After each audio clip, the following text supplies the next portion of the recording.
किसान का दो बेटा था। तो बेटा धीरे धीरे बड़ा होने लगा। जब किसान का बेटा जब बड़ा हो गया तो बड़े बेटे का शादी करा दिए और खुशी परिवार ठीक से चल रहा था। कुछ दिन बाद वो किसान का देहांत हो गया और बड़े बेटा भी अपना अच्छे से दिन गुजार रहे।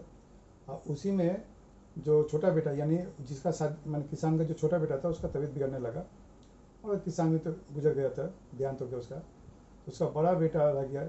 अब बड़ा बेटा का भी शादी भी हो गया। बड़ा बेटा अपना छोटा भाई को सेवा सत्कार कर रहे दोनों मिलकर, क्या कि उसका तबीयत बिगड़ गया और इतना तबीयत बिगड़ गया कि ठीक भी नहीं हो रहा है। तो बहुत दिन से सेवा करते करते इसे गुजरते गुजरते 5 साल 6 साल गुजर गया।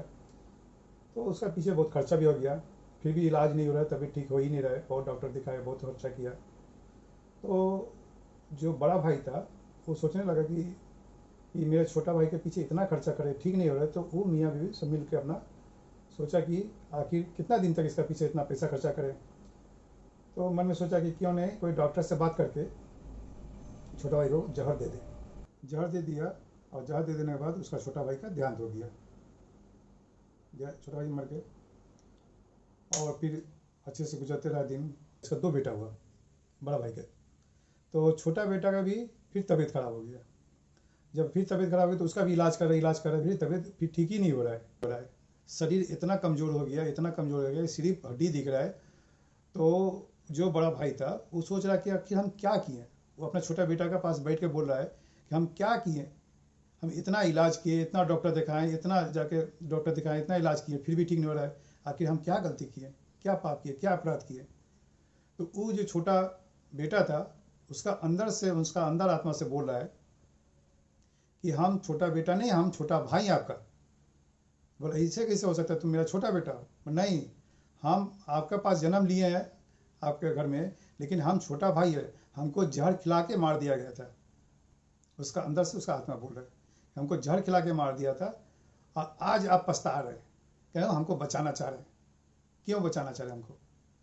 फिर रोने लगा कि नहीं हमसे गलती हो गया, ये हो गया। तो जो भी हो, तो बोला ठीक है। बोला अगर ये सच्चाई है कि अगर आप छोटा भाई है, हम जहर दे के मारे थे। तो एक जमाना था पहले हम लोग को भारत में कि जब पति कोई मर जाता है तो उसका पत्नी को भी उसी चिता में जिंदा जलना पड़ता है। तो वही जो बड़ा भाई था अपना बेटा से बोल रहा है कि अगर तुम मेरा छोटा भाई है, छोटा बेटा नहीं, छोटा अगर भाई है, तो तुम अगर मर जा रहा है, हम नहीं बचा पा रहे, तो तुम्हारा पत्नी क्या दोष किया है जो उसको जिंदा जलना पड़ेगा। बोला नहीं, दोष आप अकेले का नहीं है, उस डॉक्टर भी दोषी है जो डॉक्टर हमको जहर दिया था। तो बोला जो डॉक्टर जहर दिया था वो तो तुम्हारे मरने के 6 महीने बाद वो भी मर गया था। बोला हाँ वो मर गया था, लेकिन वो मेरा पत्नी बन के जन्म लिया है, इसीलिए हम जब मरेंगे चिता में तो ये जिंदा भी जलेगा, यानी इसको भी मरना है। तो कहानी का मतलब ये हुआ कि आप जो बोइएगा वही काटिएगा, जो कीजिएगा वही होगा।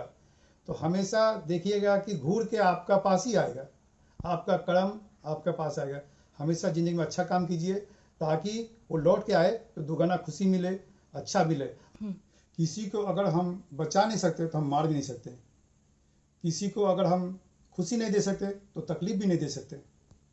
तो हमेशा ऐसा काम कीजिए ताकि मेरे काम अगर मेरे पाए तो हमको तकलीफ ना हो, अच्छा मिले।